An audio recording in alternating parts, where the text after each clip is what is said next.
si vous avez de quoi écrire. Oui. Alors, ma femme a présenté, a fait un petit affiche que j'arrive pas à retrouver. Ce dimanche matin, enfin ce dimanche, pendant toute la journée, il y a une journée d'études qui est organisée par le Kollel de Strasbourg. Et alors, disons qu'ils m'ont demandé si je pouvais donner un cours. Et donc, ce cours du dimanche matin de 10 heures, je le maintiens, mais ça sera sur un autre édifiant. Donc, je vous donne le numéro. Donc, ce dimanche, pour ceux qui veulent suivre le cours, vous vous connectez sur un autre chiffre. Je vais vous le donner, si vous avez de quoi écrire. Donc, ça sera le Zoom 506 44 82 722. Voilà. Je répète. 506 44 82 72 2. Voilà. Comme ça, c'est explicite. D'accord?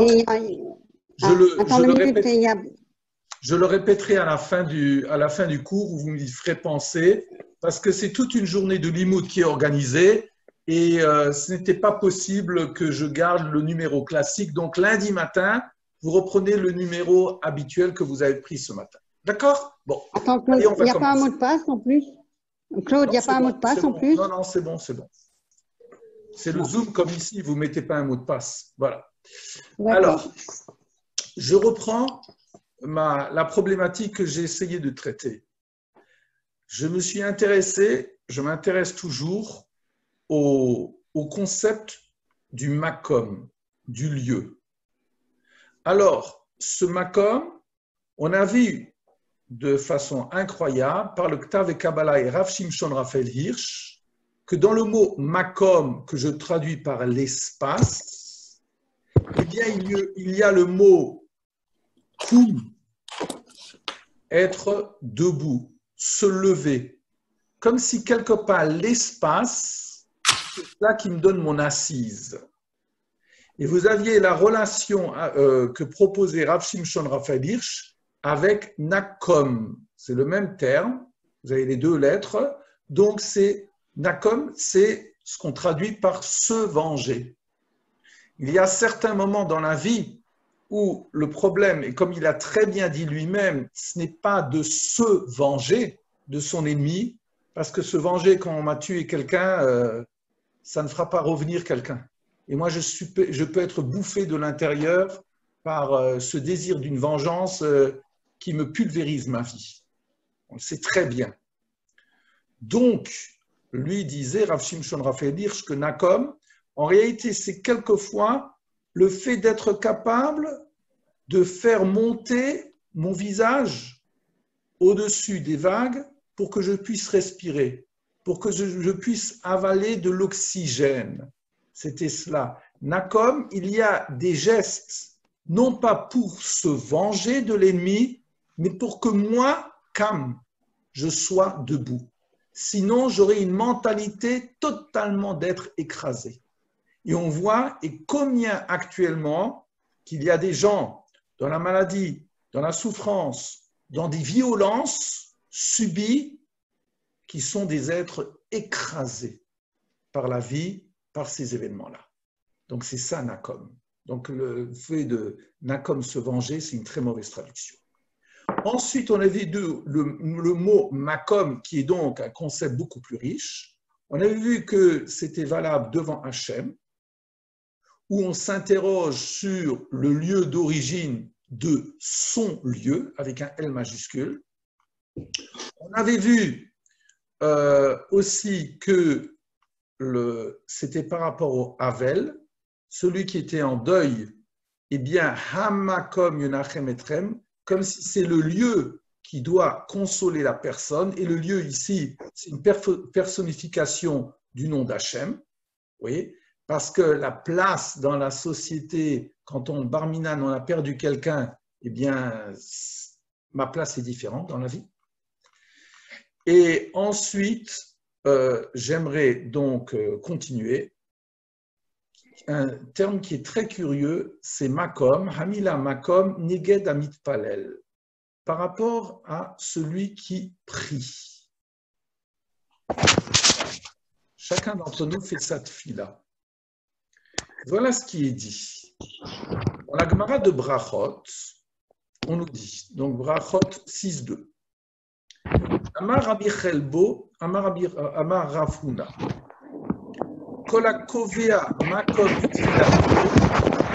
Excusez, je vais vous demander de couper les... Parce qu'il y a des parasites. Si vous avez la gentillesse de couper vos micros. Hein? Parce qu'il y a vraiment des parasites. Voilà. Alors, Amar Rabbi Chelbo, Amar Rafuna. Donc, enseignement de Rabbi Chelbo. Kola kovea makom litfilato, eloke Avram yebe ezro. Littéralement. Quiconque fixe un lieu pour sa prière, le Dieu d'Avram sera une aide pour lui. Urshemet omrim alav, et lorsque cette personne qui a fixé dans sa prière un espace, on ne change pas à la synagogue ou même à la maison de lieu où on prie, on ne surfe pas. On est toujours à la même place. Et donc, lorsque cette personne disparaît, cette personne qui avait fixé un lieu, on lui dit « Chassid yanav » combien il est chassid, combien il est modeste. Mitalmidav shel Avram Avinu, cette personne-là qui vient de disparaître, elle est disciple de Avram notre père. Alors la Gemara, elle s'interroge. Tous les termes, en réalité, ils devraient être développés. Je n'ai pas le temps de le faire, mais je veux juste donner l'eau à la bouche. J'ai toujours eu comme conception qu'un cours est réussi lorsque on s'arrête et la personne est tellement titillée et excitée par un point qu'elle veut elle-même continuer et faire ses propres recherches. Donc c'est bon. Alors, l'Avram Avinu minalan de Kavamakom. Alors, tu prends comme référence quiconque fixe un espace pour sa prière, le Dieu d'Avram l'aide. Mais Avram lui-même, d'où est-ce que tu sais qu'il a fixé un endroit? Dirtiv, parce qu'il est dit, Vayashkem Avram baboker et la makom asher amad sham et pene Hashem. Et Avram s'est levé de bon matin vers le lieu où il se tenait debout face à Hashem. C'est le jour où Abraham avait accueilli les 3 hommes. Il les avait servis et de quelle façon? On connaît cette histoire-là. Et après, il y en a 2 d'entre eux qui vont pour aller détruire Sodome et Gomorrhe et les filiales. Et donc, Hachem, on avait vu cela, a déclaré Hamechaseani mais Avraham et Asherani Ose. Est-ce que je peux cacher à Avraham ce que je vais faire? Et donc, il a dit que la faute de Sodome est très grande. Et Avraham s'est interposé et il a eu une conversation lourde, dure avec Hachem pour implorer la pitié pour ces 5 villes. Et donc, voilà. Et c'est ça, Abraham se lève de bon matin vers le lieu où il s'était passé la veille devant Hachem. On reviendra là-dessus, parce qu'il y a une bizarrerie. Ve'en amida et tfila. Or, Amad, il s'était tenu debout. Amida, c'est un langage de prière. Shenema vayamot Pinchas vayipalel, parce qu'on voit, et Pinchas s'est levé et il a jugé. C'est lorsque les enfants d'Israël, certains ont fait la débauche. Alors, quel est le contexte de ce verset-là? Eh bien, je l'ai mis en plus petit. Voilà, excusez-moi. Je l'ai mis en plus petit. Regardez cela. Et Hachem a fait pleuvoir sur Sodome et Amora et Gomorre du soufre, du feu, de la part d'Hachem, min hashamaim du ciel. Vayapor était harim à elle, et donc il a bouleversé ces villes-là, Vetkol Kikar et toute la steppe, Vetkol Yoshve et Harim, ainsi que les habitants des villes, Vetsemar Adama et la pousse de la terre. Vatabet Ishto Meachorav. Et donc il ne fallait pas se tourner en s'enfuyant.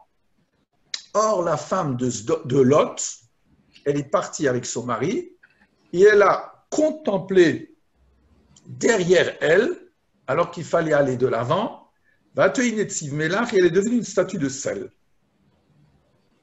Et voilà le verset qui nous intéresse. Et Abraham s'est levé de bon matin vers le lieu où il s'était tenu face à Hachem. Vayashkef al Pede Sodom, va Amora, et Abraham a regardé en direction de Sodom et Amora, Vel Kol Pene Eretz Akikar, Vayar Veine Alav, Kitor Haaretz, Kitor Akifshan, et il a vu là-bas des volutes, des colonnes de fumée, comme la colonne de la fumée d'une fournaise. Avant de parler de cela, j'aimerais reprendre un autre passage, toujours de la Gemara, toujours à propos de l'attitude d'Abraham. Et le passage nous dit la chose suivante. Itmar, il a été dit, Rabbi Yosef Rabbi Hanina Amar, tefilot avot tikenum. Rabbi Yosef nous dit, les prières, nos 3 prières journalières, ce sont nos patriarches qui l'ont instituées. Autre opinion, Rabbi Yehoshua ben Levi Amar, tefilot keneget tumidi tiknu. Non, Rabbi Yehoshua ben Levi nous dit que les prières, elles ont été instituées de façon parallèle au sacrifice quotidien. Et Rashi nous dira, c'est les Anshe Knesset Agdola, ce sont les gens de la Grande Assemblée qui ont institué, il y a 2 prières obligatoires, voilà, et donc c'est comme il y a eu 2 sacrifices le matin et le soir. La Gemara continue, Tanya Kvate de Rabbi Yosef Rabbi Hanina, il y a une opinion qui va dans le sens de Rabbi Yosef Rabbi Hanina qui nous dit, non, ce sont les patriarches qui ont institué la prière. Tanya Kvate de Rabbi Yehoshua ben Levi, et il y a des appuis pour celui qui dit que c'est parallèle au sacrifice, aux offrandes, j'aime pas le mot sacrifice, aux offrandes quotidiennes. Tanya Kvate de Rabbi Yosef Rabbi Hanina, il y a l'enseignement qui va donc selon Rabbi Yosef Rabbi Hanina, qui nous dit que ce sont les patriarches qui l'ont institué, à savoir, Avraham Tiken Tfilat Shacharit, Avraham a institué la prière du matin, chez Nehemar, parce qu'il est dit, et c'est ça notre verset, Vayashkem Avraham Baboker Namakom Asher Matcham, et Avraham s'est levé de bon matin vers le lieu où il s'était tenu debout. Voilà. Alors, il y a quelque chose d'extraordinaire là-dedans. Parce que regardez la chronologie. La chronologie, on va refaire les textes. Parce que la phrase qui est référente à notre prière, Vayashkem Avraham Baboker, elle a eu lieu quand? Quand s'est réalisée cette phrase-là, ben regardez bien. Hachem a fait pleuvoir sur Sodom et Amora du soufre et il a pulvérisé ces villes. Et là, on voit Abraham se lève de bon matin vers le lieu où il s'était tenu debout. Quand? La veille. Puisque c'est la veille que Abraham avait supplié, littéralement combattu contre le Saint béni soit-il pour préserver ces villes. Peut-être il y a 50, 40, 30, on connaît l'histoire. Donc, toi, tu es en train de me dire qu'Abraham a institué la prière du matin. Plus que cela, ça c'est dans le 2e texte. Dans le 1er texte, tu me dis, et Abraham, c'est le prototype de celui qui fixe un lieu, un espace pour sa prière. Que le Dieu d'Abraham soit à ses côtés. qu'est-ce que tu m'amènes comme référence? Je me serais attendu à ce que tu m'amènes comme référence le combat d'Abraham face à Hachem. Hachem, c'est une profanation pour toi d'agir ainsi. Hachem, il y a peut-être 40, 30. Tu ne vas pas sauver la ville pour ces 30. Donc, je me serais attendu à ce que le prototype même de la prière, ça soit ce combat, cette demande d'Abraham. Or, qu'est-ce que tu m'amènes comme référence? Le moment où tout est fini. La page est tournée, les 5 filiales ont été détruites, les gens ne sont plus là, et Lot seul est parti avec ses 2 filles, puisque la femme est devenue une statue de sel. C'est ça que tu m'amènes comme référence? Et pas le verset de ce qui s'est passé la journée précédente? Oui. C'est cela, fixer un lieu, un espace pour sa prière. Comme si quelque part, c'est difficile à dire, mais fixer l'espace terrestre, spatial, l'espace dans ma chambre, dans ma salle à manger, dans ma synagogue, c'est le moment d'un combat, même quand il me semble que tout a échoué. Abraham voit bien là que son imploration n'a pas abouti, puisqu'il voit que les villes sont détruites. Et c'est de là, au lendemain, entre guillemets, de cet échec-là, qu'on apprend la prière de Shacharit. Vous vous rendez compte de ce qu'on est en train de dire? Shacharit, c'est le moment où le soleil se lève, le moment où il y a une lueur, le moment où tu vois une lucarne dans ta vie, le moment où la nature est admirable, en état d'éveil. Et nous, on parle du moment où il y a un échec, entre guillemets, puisque Hachem a tranché autrement la demande, l'imploration d'Abraham. C'est ça, Shacharit. Shacharit, c'est être capable de voir une lumière, même pas lorsque tu penses que tout est noir, mais lorsque tu vois que tout est noir. C'est ça la prière de Shacharit. C'est ce que dit Rav Bergman, qui est un Rav actuel, qui nous dit la chose suivante.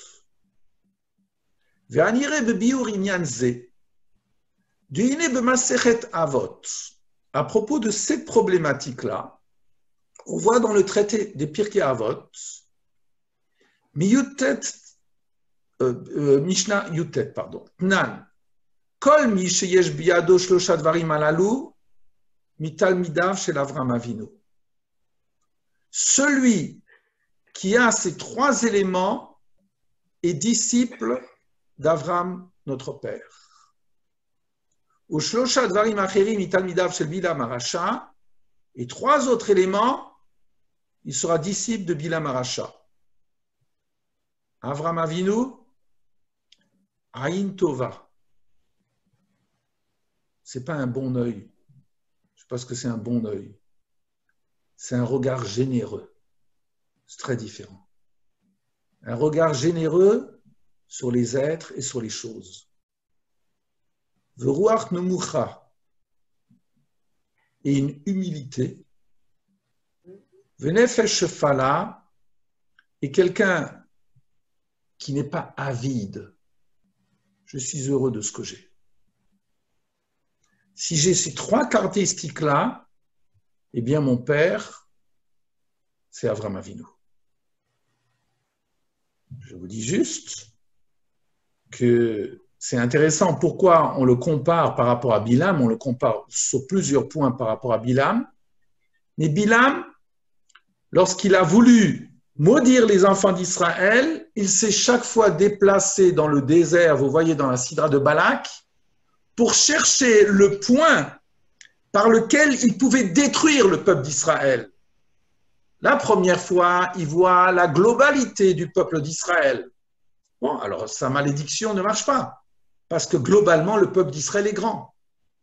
Donc, Ephes Katseumisé, Vekulo le dirait, je veux voir une partie et pas tout. Parce que si je pointe individuellement certains juifs, eh bien là, j'arriverai à critiquer, se dit Bilam. Heureusement, ça n'a pas marché. Bilam change de place pour trouver le lieu même le plus propice, d'après lui, pour être une machine de destruction. Abraham, c'est l'opposé.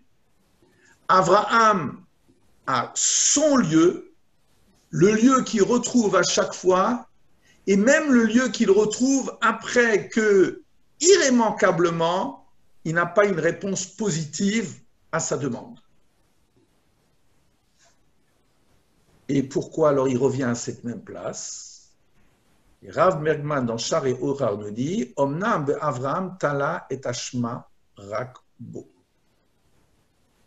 Mais Avraham se dit si ça n'a pas marché hier, c'est que je n'ai pas trouvé les mots. Shelo hirba etmol betachanunim ou bitfila. Je n'ai pas réussi hier, par mes supplications et par ma prière, à changer le verdict divin. Veishkim yad baboker, et donc il s'est levé tôt le matin, le harbot bitfila, pour multiplier sa prière, qui est nadavar taloui et la beau, parce que pour lui, la chose ne dépendait que de lui. Ben, c'est cela ce que chacun d'entre nous, hommes et femmes, doit faire à la synagogue ou chez soi. Quand on est chez soi, on ne prie pas une fois à la cuisine, une fois dans la chambre à coucher, une fois dans la salle à manger. C'est faux. On prie au même endroit, à la même table, dans le même coin, parce que d'abord, on sait quels sont les objets qui sont autour de nous et donc on n'a pas l'esprit distrait par rapport à un voisin, un tableau ou autre chose. Et bien plus que cela, on sait que c'est dans ce lieu-là que l'on se confronte par rapport à ces demandes et pour aller encore plus haut. C'est cela, kolakovea makom litvilato. Et donc, je comprends bien que quelqu'un qui est capable, après des réponses positives, ou chas v'shalom, après des réponses opposées à notre aspiration, pour Shemet, et lorsque cette personne disparaît, on lui dit « I chassid », combien il est dévot. « I anav », combien il est humble. Ça veut dire quoi, il est humble ici?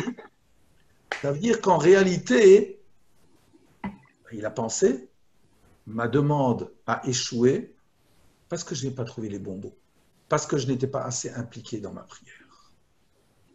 Donc, le mot makom, j'ai terminé maintenant ici, le mot makom, oui, c'est face à celui qui est en train de faire sa tefila devant le Ribono Shel Olam. Je m'excuse juste, il y en a qui ont des micros, si vous voulez les éteindre, parce qu'on entend, il y a des téléphones et autres. Je vous en prie. Voilà. Le mot makom par rapport au Beth Amikdash, on l'avait travaillé hier, ou de façon surprenante, on avait vu que le Beth Amikdash, pour nous, c'est le lieu. Dans la Torah, il n'est jamais appelé le Beth Amikdash. Il n'est pas marqué Beth Elohim, qui était la première dénomination de Yaakov. Voilà. Ensuite, le Makom, mon lieu, c'est Neged Eretz Israël, Galut Goula. C'est par rapport au pays d'Israël, par rapport à la problématique de l'exil et du retour. Et voilà ce que dit en quelques lignes le Maharal de Prague. Le Sefer Netzar Israël, Besof Perektet, Kotev Amaharal. Donc, dans son livre Netzar Israël, l'éternité d'Israël, le Maharal nous dit, Uchneged Amita hu Agalut. Ki Agalut Siba Lamita. C'est au milieu d'un texte. Hein. J'aurais dû mettre de nouveau les points. Et il y a aussi une dimension, la dimension de la disparition. Mais la disparition, il y a la disparition définitive, mais il y a dans la vie de multiples disparitions. Et une des disparitions, c'est la galoute, l'exil. Vous vous rappelez que l'on avait vu, du point de vue de la halakha, je le dis pour notre amie Elisabeth, que quand le Havel se déplace à la synagogue, eh bien, un des motifs qui était proposé, c'était Yeshenatnutam le minag. Il y en a qui ont donné un motif à cette habitude, Veisbiru, chez Shinui Makom Nershav que Galout, que changer de place, c'est considéré comme étant en exil. Quand on a la douleur de perdre un de ses proches, on est en exil de cette personne-là. L'exil n'est pas simplement être éloigné. Voilà. Et donc, je reviens ici par rapport à ce que dit le Maharal. Le Maharal nous dira ou que Neged Amita ou Agalut. Et par rapport à une mort, il y a la dispersion, l'exil. Qui Agalut Siba Lamita. Parce que l'exil, quelque part, c'est un motif de mort, de disparition. Pourquoi? Qui Amakom Noten Kiyum le Yoshvea. Parce que le lieu, l'espace, donne ce maintien indispensable à ceux qui y résident. Ou le Chach Nikra Makom. Et c'est ça le terme Makom. Vedavar ze mevoar bekatuv, bema she'amar, v'achale etrem eretz oivechem. Et c'est très explicite ce qu'on a lu dans les malédictions la semaine dernière, dans les critiques. V'achale etrem eretz oivechem, et le pays de vos ennemis vous dévorera. Vous n'avez plus d'assises. Ve'en davar shehu siba le miut Israël que mo hagalut. Ad kan divrei Amaharal. Et il n'y a pas de motif plus grand pour l'amoindrissement de la dimension d'Israël que l'exil. Voilà. L'exil, ce n'est pas simplement la dispersion. L'exil, c'est le fait de ne pas avoir d'assises. L'exil, c'est d'épouser, qu'on le veuille ou non, les valeurs des non-juifs. Mes ancêtres ne sont pas comme ceux qu'ont appris mes enfants en Israël, Avraham, Yitzhak et Yaakov, mais mes ancêtres sont Vercingétorix et Charles Martel qui arrête les Arabes à Poitiers. En quelle année, vous vous rappelez? Voilà. 732. Tu vérifieras. Alors, donc, c'est ça l'exil. D'accord? L'exil, c'est ne plus avoir son assise.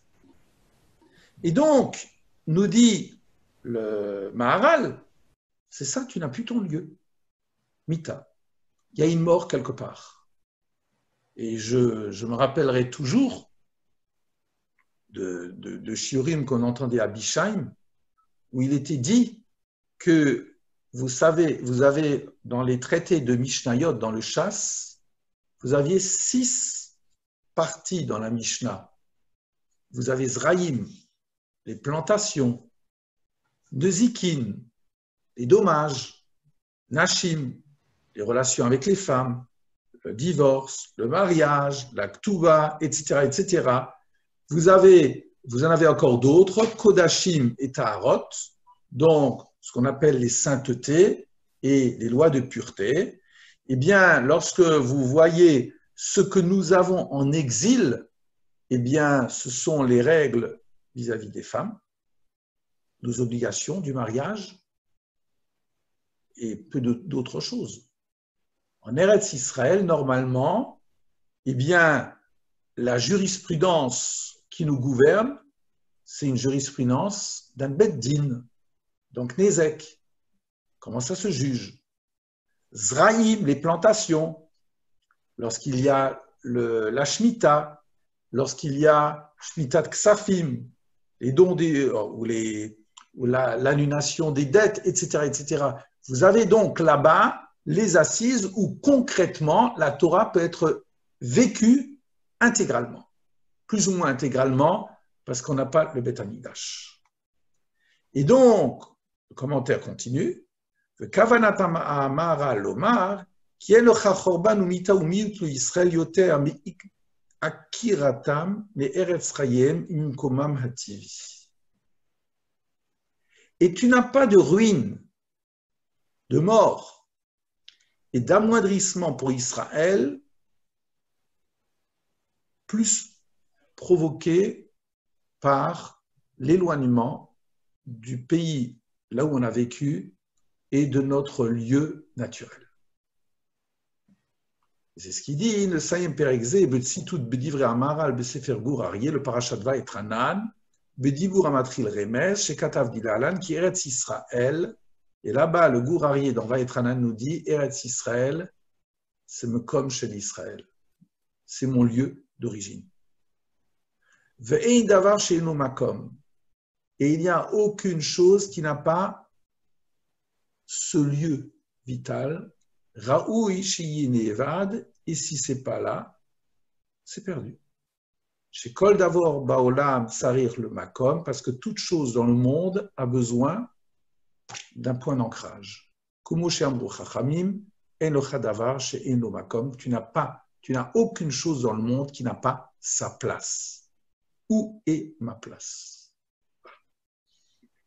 Donc, on a vu, avant de passer à la dernière partie, donc le lieu de Makom, cette conception vis-à-vis d'Hachem, face au Havel, qui a perdu quelque part sa place, momentanément, la place face à celui qui prie, la place par rapport au Beth Amikdash, qui est le lieu par excellence.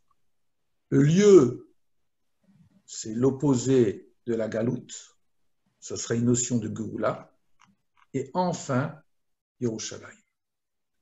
Alors, comme c'est Yom Yerushalayim, aujourd'hui, j'aimerais le terminer par un commentaire magnifique, qui est devenu d'ailleurs une haftara. Vous savez qu'il y a, à partir du Shabbat Nachamu, donc Shabbat Nachamu, c'est le Shabbat qui suit Tisha B'Av. Et quand il y a le Shabbat qui suit Tisha B'Av, à partir de là, on a 7 haftarot, ce qu'on appelle les haftarot de consolation, de Nechemta. Et le premier Shabbat, ça sera le Shabbat Nachamu. Consoler, Nachamu, Nachamu Ami, consoler, consoler mon peuple. Et vous avez dans le Shabbat Re'eh, alors il y a 7 strates qui sont proposées, qui sont magnifiques parce qu'il y a une évolution. Mais il y a une toute petite haftara, petite mais très dense, qui nous dit la chose suivante. Ania sohara nunuchama, hi anochi, hine anochi, marbitz bapur avanaïr, visadetir, pasapirim. Ania, Ani, c'est la misère. Combien elle est misérable. Sohara, c'est la tempête. Donc, mon peuple d'Israël, qui est combien malheureux, Sohara, qui est dans toutes les tempêtes dans le monde, Lo-Nuchama, qui refuse d'être consolé, Nuchama. Hine Anochi marbitz bapur avanaïr. Donc, je vous ai mis la traduction, parce que c'est compliqué. Je pose tes pierres avec du mortier. Je garde ces traductions. Vissa de tir, basapirim, et tes fondations, yosod, avec du saphir. Je pose tes pierres avec du mortier, traduisons comme cela, et je te donnerai des fondations en saphir. Samti katkod shimshotaïr. Et je transformerai tes lucarnes en rubis, ou she'arayir et tes portes, le avne egdar. Il y en a qui disent en cristal. Ici, traduit, je ferai tes ouvertures en rubis, tes portes en escarboucle, pourvu que ma femme n'entende pas, toutes les pierres précieuses que je ne lui offre jamais. V'chol gevuler le avne chefetz, et tout ton espace sera en pierre de désir. Traduit, et toute ton enceinte en pierre précieuse. V'chol banayir limudei Hashem, v'rav shalom banayir. Phrase qu'on emploie chaque Shabbat. Tous tes fils, limudei Hashem, seront disciples d'Hashem. Une phrase magnifique. V'rav shalom banayir, et il y aura une profonde paix pour tes fils. C'est cela, une haftara merveilleuse des 7 haftarot de consolation. Regardez le nombre de fois où il y a des pierres précieuses. Au minimum, le saphir, katkod, avne kedar, avne chefetz, qu'il a traduit par le saphir, le rubis, l'escarboucle, les pierres précieuses.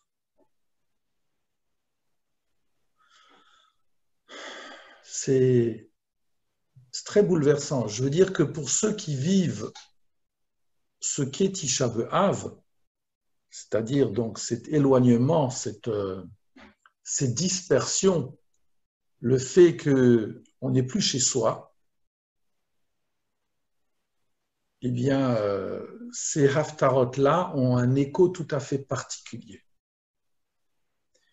J'aimerais vous montrer sur ce verset-là, puisque c'est Yom Yerushalayim, un article d'une dame qui était le prof de notre fille Daniel. Elle s'appelle Pnina Neuwirth. Cette madame Pnina Neuwirth était la femme d'un rave orthodoxe à Jérusalem, à Ra'anana, pardon, et elle est devenue juge. Pnina Neuwirth, c'est une Talmid Chacham extraordinaire, toujours très originale. Horer Din. Donc, elle a écrit cet article, L'Irvoda Shel Imi Murati, Tichye, le Regel Yom Hulata B'Yom Yerushalayim.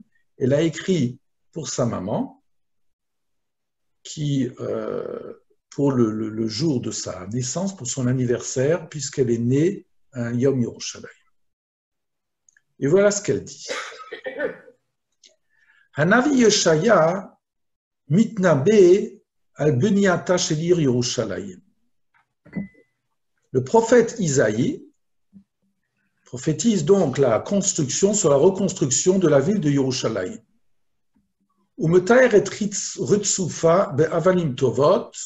Il décrit une suite d'utilisation de pierres précieuses le samti katkot shimshotaïr, ou sheharayir, donc les lucarnes seront en telle et telle pierre précieuse, les portes en autre pierre précieuse, et tes espaces en pierre d'agrément.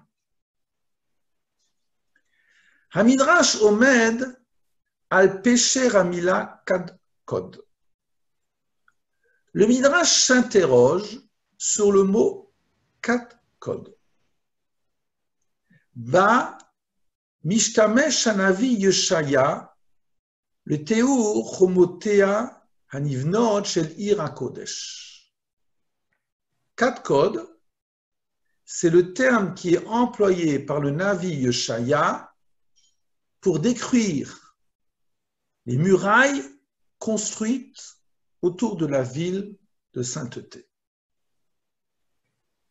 Kad kod. Qu'est-ce que c'est comme pierre précieuse?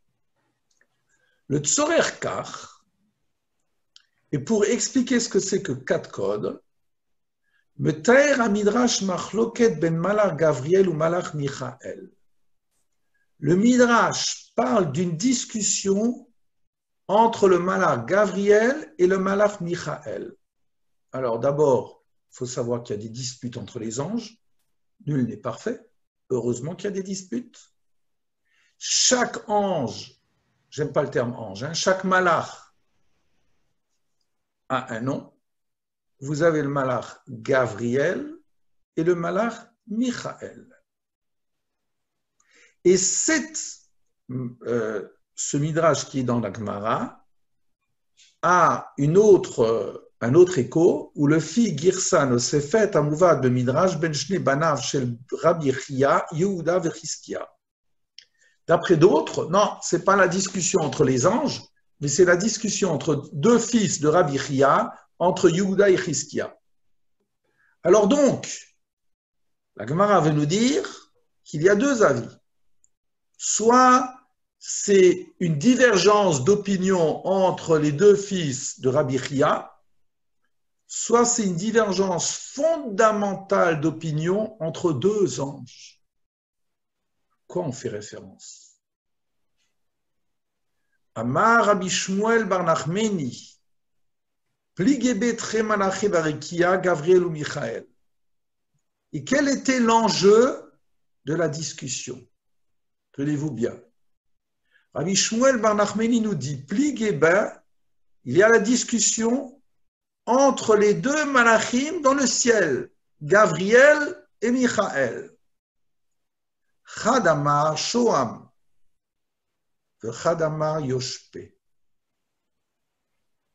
L'un dit, tu sais, la pierre précieuse qui sera utilisée pour les murs de Jérusalem, c'est le Shoam. Et l'autre dit, non, c'est la jaspe, Yashpe. Et les deux se crêpent le chignon pour ça. Amar lahem akadosh baruch hu leave keden ou keden. Et le Saint béni soit-il tranche le problème, eh bien, ça sera et comme l'un et comme l'autre. Vous n'êtes pas sans ignorer que dès qu'on parle de pierres précieuses, c'est quelque chose de transparent, de translucide. Il y a un reflet dans une pierre. Il y a une différence fondamentale entre une brique que moi j'aurais utilisée pour construire ma maison, où il y a une opacité, et une pierre précieuse. La pierre précieuse qui reconstruit Jérusalem, elle est l'expression de quelle image? C'est ça notre discussion. Shoam ou Yashpe? À l'iba de Gavriel, à l'image, l'ange Gavriel, Yerushalayim tibane me even ha-shoam. Jérusalem sera construite non pas en pierre de Jérusalem, mais en pierre de Shoam. À l'iba de Michael, Yerushalayim tibane me even ha-yashpe. Et d'après Michael, ça sera la pierre de Yashpe. Ba Kadosh Baruch Hu v'yichya benehem, et le Saint béni soit-il a tranché, qui Yerushalayim titbane behatem bishte ashitot acholkot, Yerushalayim est construit avec ces deux prières, avec ces deux conceptions si divergences, mais en symbiose, que den ou que den. J'utiliserai et l'une et l'autre. Ou mikan mekor Hashem kad kod. Et c'est ça le nom si bizarre, kad kod. C'est quoi kad kod? Eh bien, c'est keden ou koden. C'est les mêmes mots. Comme s'il y avait divergence d'opinion qu'on va essayer d'expliciter, et Hachem dit non, les pierres seront confondues. Ma obed bebasis machloketzo. Mais quelle est la base de ces divergences? Hashoam ve'ayashpe, je vous dire très franchement, je suis toujours passionné par les habits du Kohen, les habits du Kohen Gadol, les pierres précieuses. Il y a des vérités que l'on voit dans les sidrot, Turuma, Tetzavé, Kitissa, Vayakel Pekoudé, qui sont extraordinaires, sur lesquels on passe tellement vite. Eh bien, le Shoam et le Yashpe, Hayushtien Avadim et Avne Achoshen.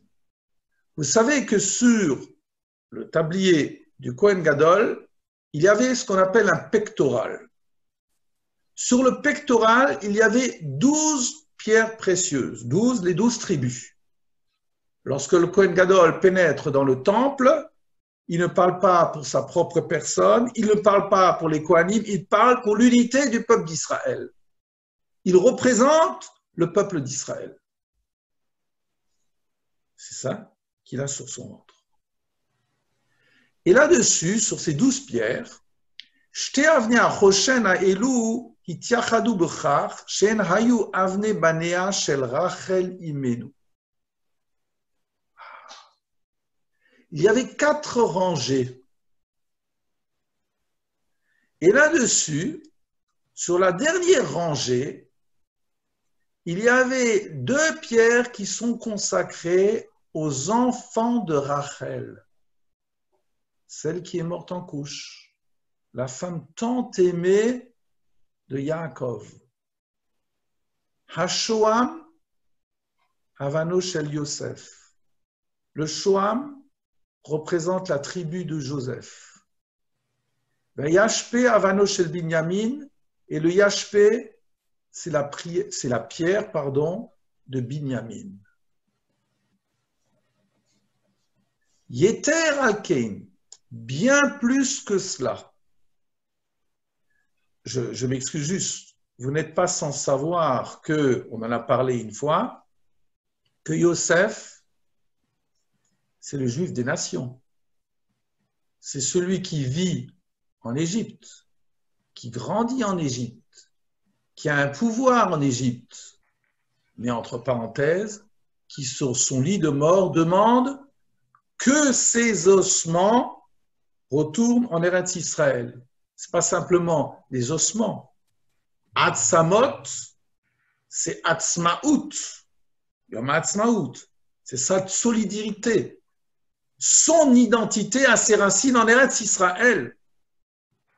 Même si c'est le juif de la diaspora. Binyamin, c'est celui qui est né à l'entrée d'Eretz Israël. C'est le juif hébreu.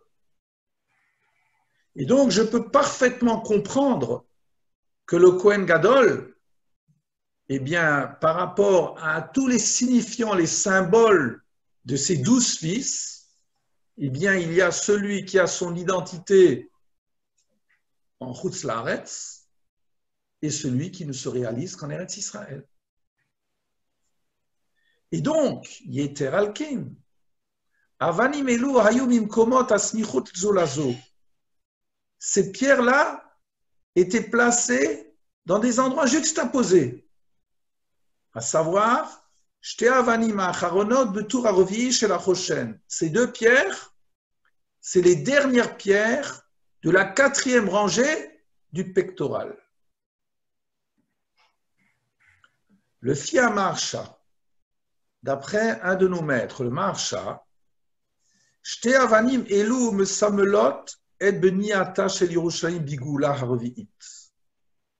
Ces deux pierres symbolisent la construction de Yerushalayim à la 4e Geoula. Ou Bilshono, et selon ce que dit le Maharsha, Ve'em shnei avanim achronim, Shem bechoshen betur harvi'i, donc ces deux pierres dans la dernière rangée, Al Shem or bigeoula harvi'it.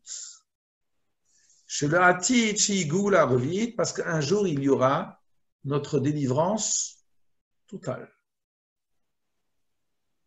Hamarsha masbir, qui banea shel Rachel, nifreru bemidrage le semel shel Geoula klal Israël. Le Maharsha explique que les enfants de Rachel, justement Rachel qui est morte en chemin, sur le retour, c'est tout le symbole du chemin, Makom derech, ou l'ertecha derech. Donc, que les enfants de Rachel ont été choisis pour symboliser la Geoula de la collectivité juive. Hamegoulemet bidmut Yosef, celle qui est symbolisée par l'image de Yosef, que Mogan en binyana ruchani ve'akadosh shel Yerushalayim, hamegoulam bidmut Binyamin.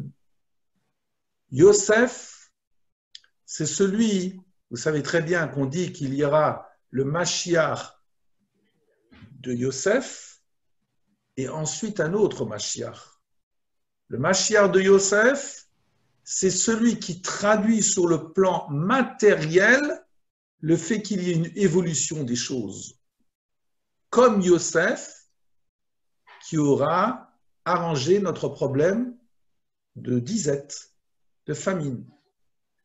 Et bien donc, il y aura ce retour de Yosef, qui lui justement nous a permis matériellement de vivre, qui sera à côté de celui qui construit spirituellement Yerushalayim, qui sera l'image de Binyamin. Asher ben achanato nivneta ha'ir, puisque c'est sur une petite languette du territoire de Binyamin qu'il y a la construction du Mishkan. Ou Bilshono, et d'après ce que dit le Maharsha, pour employer ces mots, ou Beshoam Hayam Futach Shem Yosef, et donc sur le Shoam, la pierre précieuse, est gravé le nom de Yosef.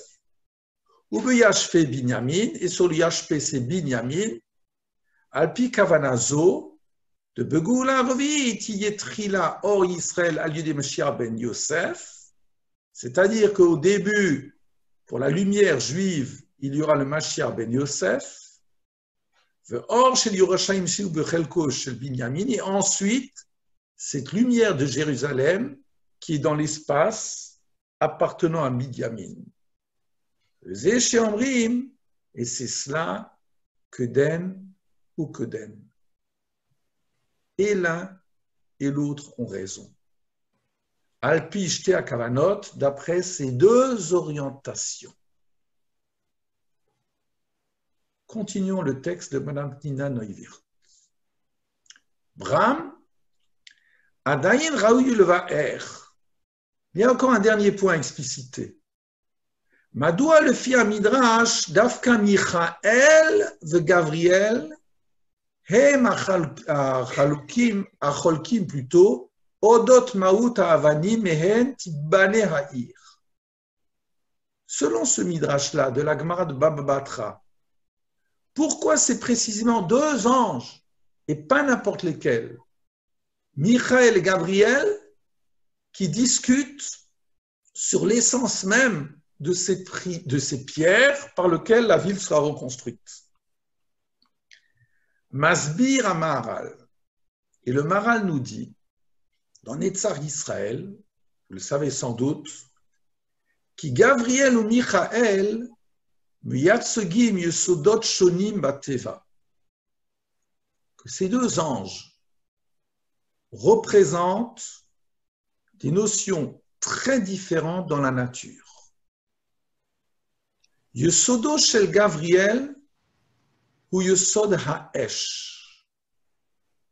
Gavriel, c'est Gibor, le puissant d'Hachem. Gavriel, c'est le symbole du feu. Ve'ilu Yesodo shel Michael ou Yesod ha'mayim. Michael, la compassion, c'est l'eau. Le feu qui monte, l'eau qui descend. Ou Bilshono, et d'après son expression du Maharal, Razal Amrou, Michael shel Mayim ve Gavriel shel Esh. Michael, symbole de l'eau, Gavriel, symbole du feu. Qui Michael sheu shel Mayim, parce que Michael, qui est le symbole de l'eau, Rotselomar, qui mushpa mimenu mashu domé la Mayim. Ça veut dire il influence ce qui est symbolisé par l'eau. Gavriel, Shel Esh, Gavriel, le feu qui peut dévorer. Mushpa mimenu mashu shave vedomé la Esh, c'est ce qui ressemble au feu. Le fit un Maharal, et d'après le Maharal, Hamayim lo, Midata Michael, la dimension de Michael, me samelim et Midata Chesed. C'est la dimension de la bonté. Avraham. Ve'ilu ha'esh, alors que le feu Midato shel Gavriel, cette dimension de Gavriel, me samelet et Midata din, c'est le din, la rigueur, la justice, l'exigence, j'allais dire la responsabilité, c'est Yitzhak. Ou Bilshono, et selon l'expression du Marsha ou du Maharal, il faudrait voir, qui min Michael mushpam menuatov et achesed vezedom elamayim, donc de Michael, il y a cette abondance de tov et de chesed qui ressemble à l'eau. Gavriel mushpa miminudin, vous savez le esh, qui ressemble au feu. Magnifique. C'est magnifique parce qu'en relisant, on pourrait tellement dire de choses, parce que les disciples de Michael, de Gavriel, c'est Avraham et Yitzhak. Les disciples d'Avraham et Yitzhak, c'est Beth Hillel et Beth Shammai. Ou Beth Hillel, qui a toujours soif d'être avec le peuple, c'est l'eau qui va vers le bas. Shammai, c'est celui qui est venu hisser toujours vers le haut, c'est le feu. Et donc, Shte midot elu, midat adin ou midat chesed, menugadot achad lishnia. Ces deux dimensions sont opposées. Ve'enan yocholot le shamesh b'ksifa achat, elles ne peuvent pas être dans le même espace. Mamash kefi shamayim va'esh, enam shamshim be'irvuya, parce que le feu et l'eau ne peuvent pas servir ensemble. Pourquoi? Hanigudiot ben mayim va'esh mishtakefet bervadim shonim. Parce que cette opposition qui existe entre l'eau et le feu, eh bien on le voit dans plusieurs dimensions. Hamayim mechabim et ha'esh. L'eau éteint le feu. Ve'ha'esh me'adeh et hamayim. Le feu chauffe l'eau. Mais vers le chach, tenuat ha'esh menugelet litnuat mayim. Plus que cela, le mouvement du feu est opposé au mouvement de l'eau. Ha'esh bo'eret klapé mala, le feu brûle en allant vers le haut, ve'ilu hamayim zormim klapé mata, l'eau vers le bas. Av bemayim atzmam yeshnam benigudiot. Même pour l'eau, il y a des symboles opposés. Mitzad echad hamayim heim kochayim. D'un côté, l'eau, c'est la source de vie. Mitzad hasheni hamayim yocholim lochabot ou lashmid. Mais d'un autre côté, l'eau dilue, détruit. Be'oto be'ofen ha'esh hena mekor enegriya yetzrani ubona.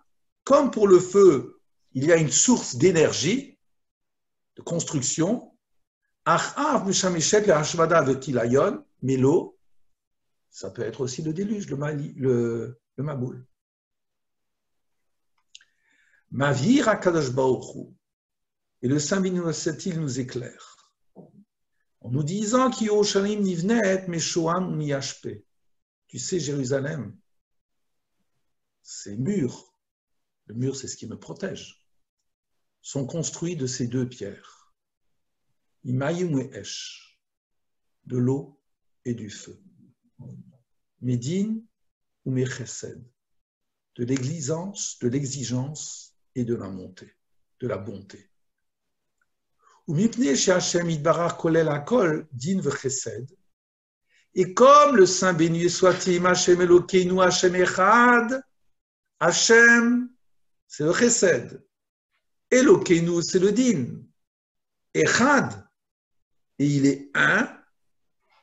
Velo que Muamalachim Hamemune al Chesed, et non pas comme les anges dont le premier est le responsable, entre guillemets, du Chesed, et non Memune Aladin. Il ne sera pas responsable du din dans le monde.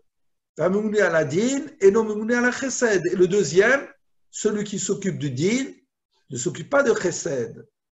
Vous barach kolel la kol. Or, le Saint béni soit-il l'englobe tout. Vous barach noten la mala kolelet. Il est capable de donner un niveau qui nous élève. Chetie brachad goulaba. Brechad goulaba. HaKadosh Baruch Hu boré Yerushalayim.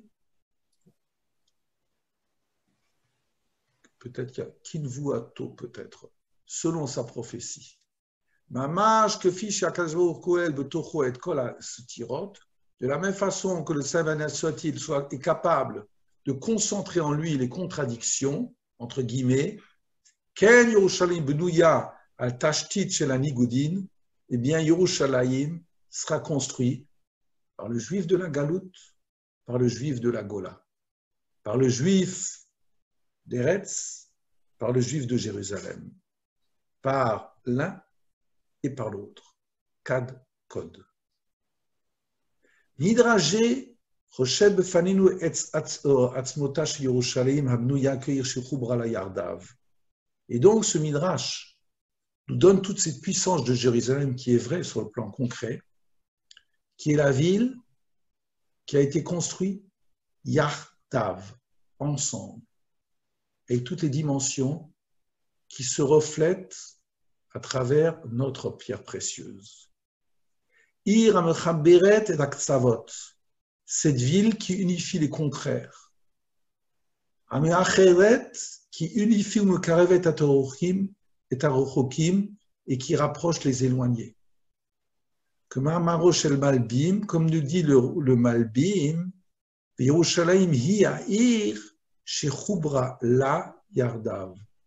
C'est cette ville, shechubra chaver, qu'on crée ensemble. V'yitraberu ha'evarim apratim liot guf shalem. Et voilà ce qu'ajoute le Malbim, c'est tellement beau, et que s'unifient tous les membres d'un même corps, pour que le corps soit ensemble. Il y en a qui seront le membre de l'écoute, le membre de la bonne odeur, le fait d'avoir un beau regard sur les choses, le fait d'utiliser sa bouche pour parler positivement, le fait de pouvoir courir, le fait d'avoir une main tendue pour secourir et soutenir, c'est cela. De la même façon que toutes les parties de mon corps s'unifient pour être mon corps, et bien sur le plan spirituel, Venefesh HaMaskelet, Venefesh HaElokit, il y a là l'âme du divin. V'yiratzon sheniske lachazot bebinyan bet habechira ve'ir kodshenu bimra v'yamenu, et que nous ayons ce mérite de voir la construction de la maison de l'élection dans le lieu de notre sainteté très rapidement. Et j'aimerais terminer, je ne vous laisse pas partir, j'aimerais terminer par Rabbeinu Bechaye. Ça, c'est la Haftara que je lis bientôt, que je lis après Tisha B'Av. Et dans mon quotidien, est-ce que j'en ai une marque? Est-ce que j'en ai un souvenir? regardez ce que dit Rabbeinu Bechaye.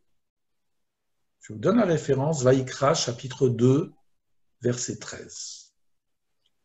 V'od darshu b'makom acher. Et il y a une interprétation dans un autre lieu. Haolam kulo, shlisho midbar, shlisho yashuv, shlisho yam. D'après la conception dans le temps, le monde, eh bien, il y a un tiers qui est un espace désertique, un tiers qui est la civilisation et un tiers qui est la mer. Amadiam lifnei HaKadosh Baruch Hu. Et donc, symboliquement parlant, la mer s'est présentée devant le Saint béni soit-il. Amar le Fanav. Et la mer a déclaré au Saint béni soit-il, il y a une injustice.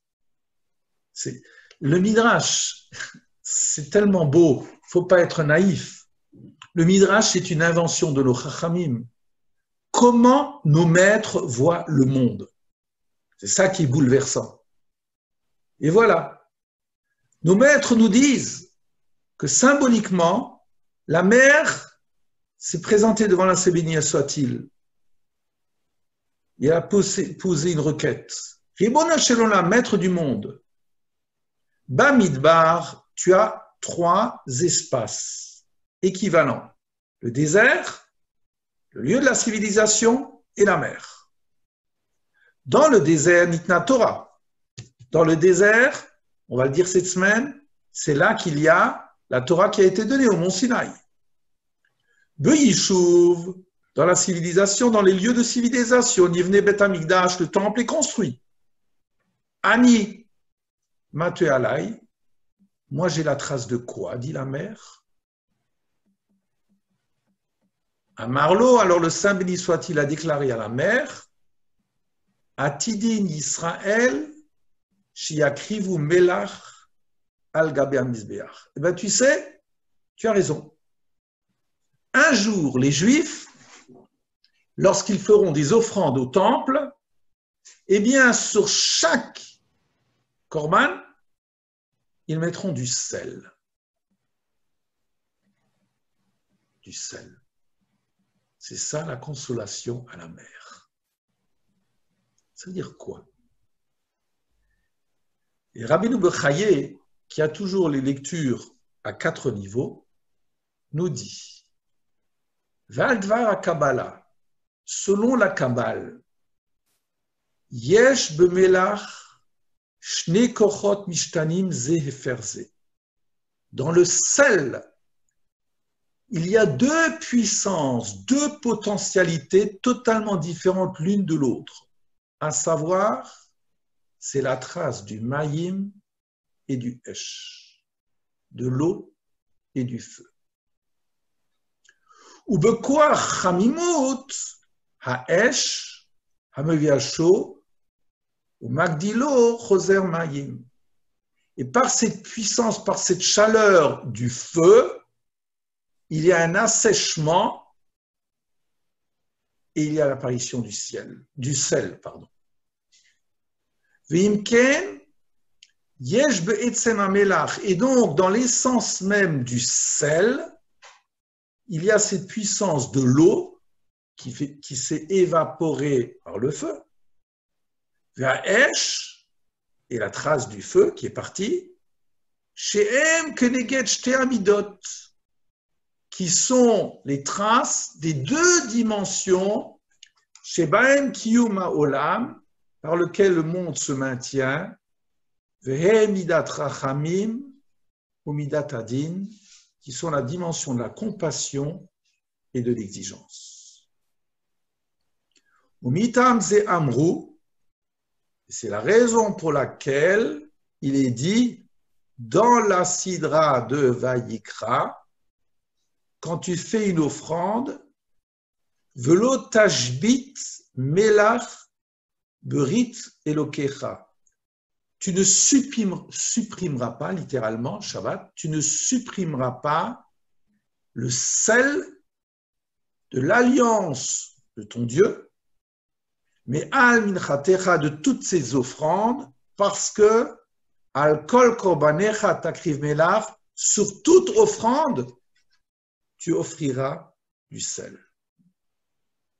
Donc, karabrit elokicha melach, le symbole de l'alliance ici, c'est le sel.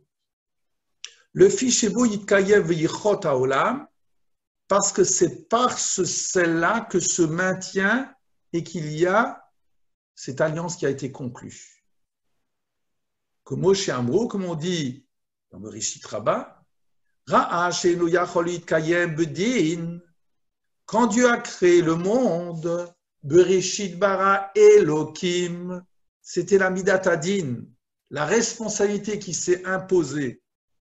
Et donc, quand le monde a vu qu'il ne pouvait, c'est le premier rachid de la Torah, quand le monde a vu qu'il ne pouvait pas subsister en ne s'appuyant que sur cet aspect de justice, Shataf imo midat rachamim, Hachem a ajouté la notion de rachamim, l'autre nom de Dieu. Vechen amelach mekayem umachit. De la même façon, le sel dans la vie. C'est intéressant que ce soit Esav qui s'interroge sur le sel dans le début de Toldot. Le sel, eh bien, quand vous voulez conserver quelque chose, vous le mettez dans le sel. Umachit, il me donne du goût et ne pourrit jamais. 3 éléments du sel. Kiume kayem, parce que c'est le sel qui me kayem, makom, qui fait subsister, ou ma'amid abassar zman merubé, qui permet à la viande, dans le temps, vos parents et vos grands-parents, eh bien, quand ils voulaient conserver quelque chose, eh bien, ils le faisaient comme ça. V'noten tam b'chol ha'ma'achalim. Et c'est ce qui donne du goût. Ou machid gamken ki amakom amalouach. Et en plus, sur tout lieu où il y a du sel, loyale bo kol esev, il n'y a pas de mauvaise herbe, il n'y a pas d'herbe qui pousse. Le sel est là, rien ne pousse. Que inyan shekatouv, donc il est irremplaçable, eres melecha veloteshev, un pays, j'allais dire salé, desséché, veloteshev, personne ne peut y habiter. Urtiv, Gofrid Vamelach, Serefa Kolartsa. Voilà. C'est la raison pour laquelle je vais m'arrêter là. J'avais encore là une autre dimension que je vous proposais en conclusion. C'est la raison pour laquelle nous, qui lorsqu'on approchait des offrandes, on mettait du sel. Le souvenir de cela, c'est que chaque fois qu'à votre table vous faites motzi, vous trempez le pain dans le sel. Parce que votre table, ma table, est un misbéach, un autel. On le sait très bien, c'est la Gemara de Brachot qui nous le dit. Voilà. C'est ça. Le sel d'aujourd'hui, c'est ce symbole-là, à la fois de la coexistence entre le feu et l'eau, et l'aspiration à ce que nous ayons très bientôt le Beth Amikdash reconstruit avec des pierres ô combien précieuses. Ce n'est pas forcément la valeur de la pierre ici qui est en jeu, mais c'est le signifiant, le symbole que l'on retrouve à travers ce regard de nos maîtres sur ce qu'est Michael Gavriel, la construction du temple. Je vous renvoie, et je ne vais pas le développer, une autre dimension du Makom, la dernière, Amila Makom Neged Atzmu, par rapport à soi-même. J'ai fait par rapport au Ribono Shel Olam, par rapport à celui qui prie, par rapport à Yerushalayim, par rapport à Eretz Israël et par rapport à soi-même. Et vous avez dans la Mishnah de Pirkei Avot, puisqu'on va achever ce Shabbat la lecture des Pirkei Avot, la Torah niknet be'arba'im u'shmone dvarim, la Torah est acquise par 48 étapes, éléments, ve'eluhen, et le numéro 26, c'est Hamakir et Mekomo, celui qui connaît sa place dans la vie. Il y a un très beau maharal dessus, et c'est cela. Hamakir et Mekomo, indispensable pour être capable d'entendre le Matan Torah. Voilà. Est-ce que vous avez des questions? Alors, une seconde. Avant d'achever, une seconde. Je vais juste appeler Brigitte. Je veux lui demander quelque chose. Brigitte, tu peux me remettre parce que je n'arrive pas à... Dans le partage d'écran, il n'apparaît pas.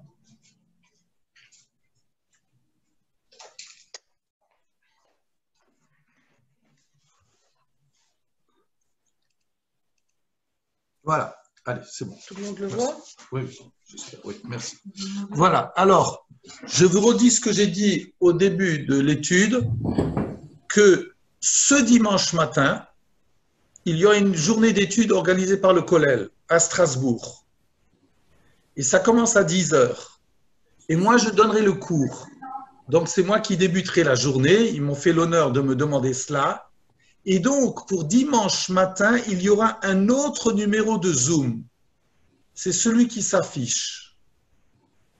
Donc, le numéro d'identifiant, et vous l'aurez dans le programme du Kollel, mais vous l'avez déjà. Donc, c'est 506 448 27 22.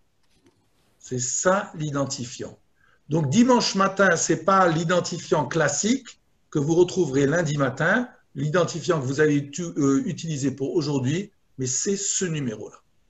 D'accord? Voilà. Est-ce qu'il y a des questions techniques auxquelles je vais essayer de répondre? Moi, j'ai une question. Oui. Quelle est la différence entre Ruach Nemura et Nefesh Shefela? Oui. Parce que Alors, les deux, c'est le fait d'être humble. oui. Oui. Il y a deux choses différentes. Il y a la notion de l'humilité. Oui. Oui. Je peux être humble devant les gens. Je peux être humble devant la vie. C'est une chose. Mais il y a une autre notion, c'est de savoir où vont mes aspirations.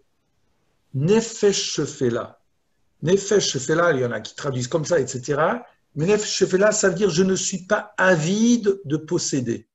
Ni du pouvoir, ni les possessions matérielles, ni d'autres choses. Je ne suis pas avide d'eux. Voilà.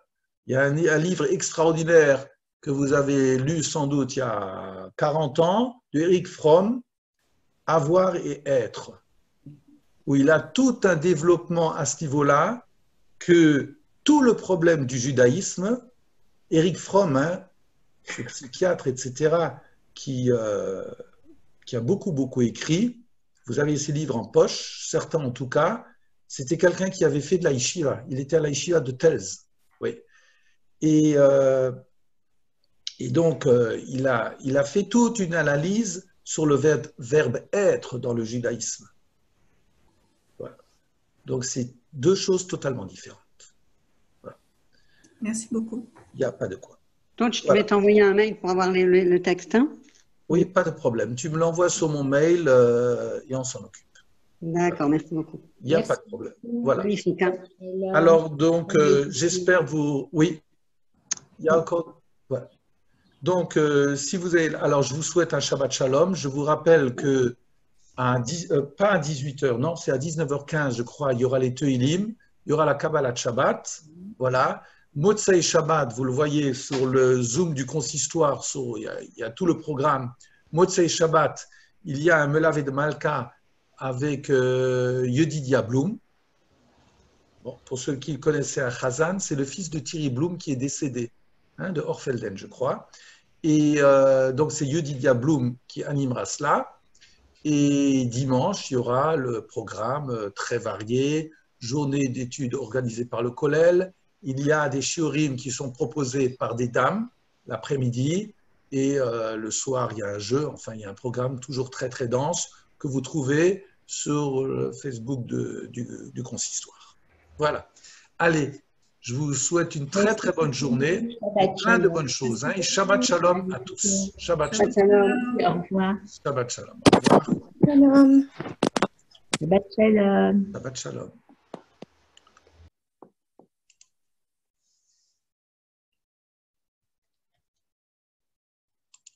Voilà.